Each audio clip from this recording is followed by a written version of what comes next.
What is your answer to the absence of free will? If God created every fiber of our being, every atom, every impulse, did he not also create sin?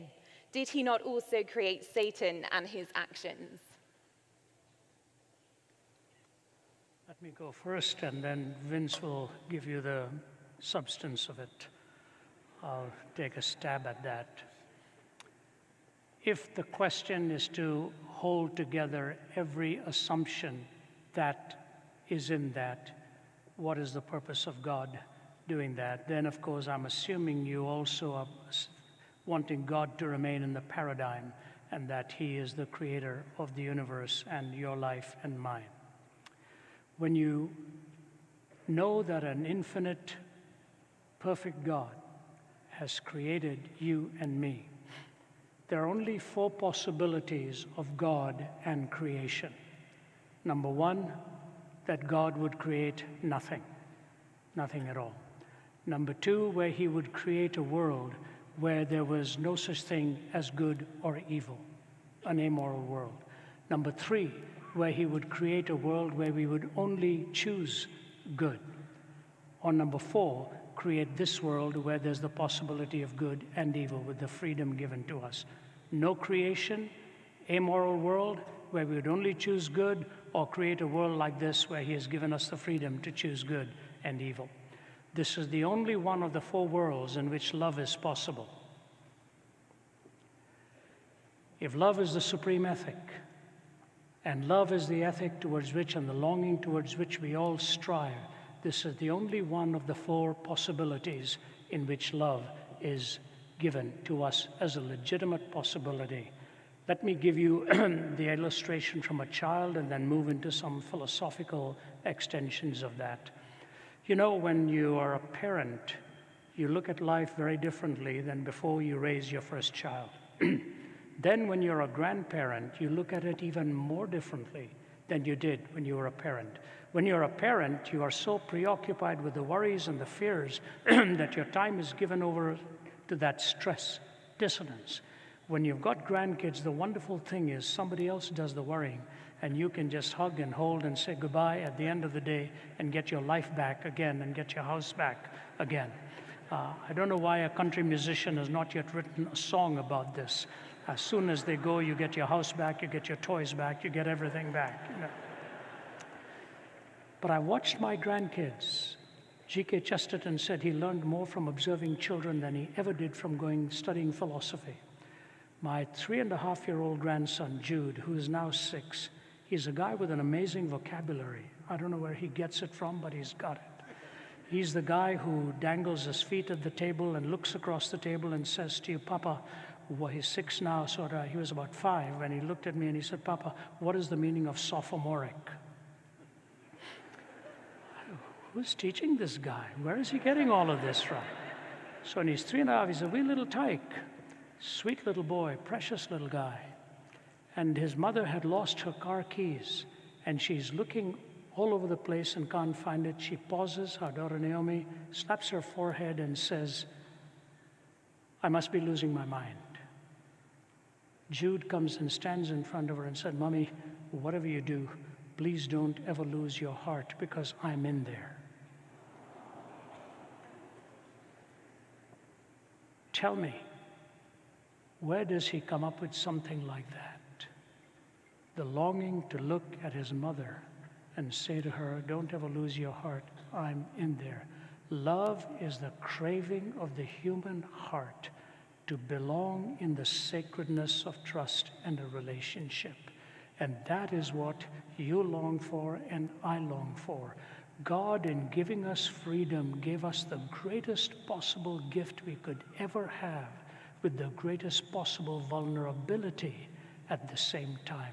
And once you know him and follow him and love him and enjoy his love, you will realize that for the sake of love and for the sake of that relationship with you, he gives you that freedom.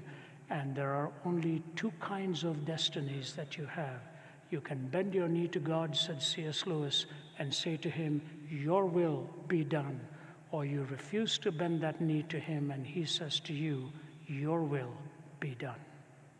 If you really wish to enjoy the freedom of what this gift is all about for creativity and all, then this is the world that gives you the possibility of love and the beauty of the sacredness of a relationship.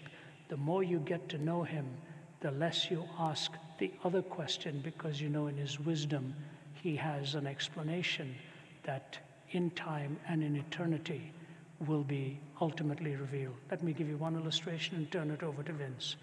You take your 2-year-old to a doctor for an injection, and the doctor is about to jab that needle, and the 2-year-old starts screaming and sits at the back of the car, and on the way back says, "I don't understand my mother. She brought me here for him to jab this in my arm. Not only that, I saw her paying him for doing that to me." And then comes a few years that go by, and there's a disease stalking the land, and that little one has grown up and said, "If my mother hadn't done that, I would be a victim for what exactly is plaguing the country now." Time is a necessary component for understanding the big picture. I have no doubt God gives us the big picture when we say, "I now get it." That is my brief answer to you. Thank you.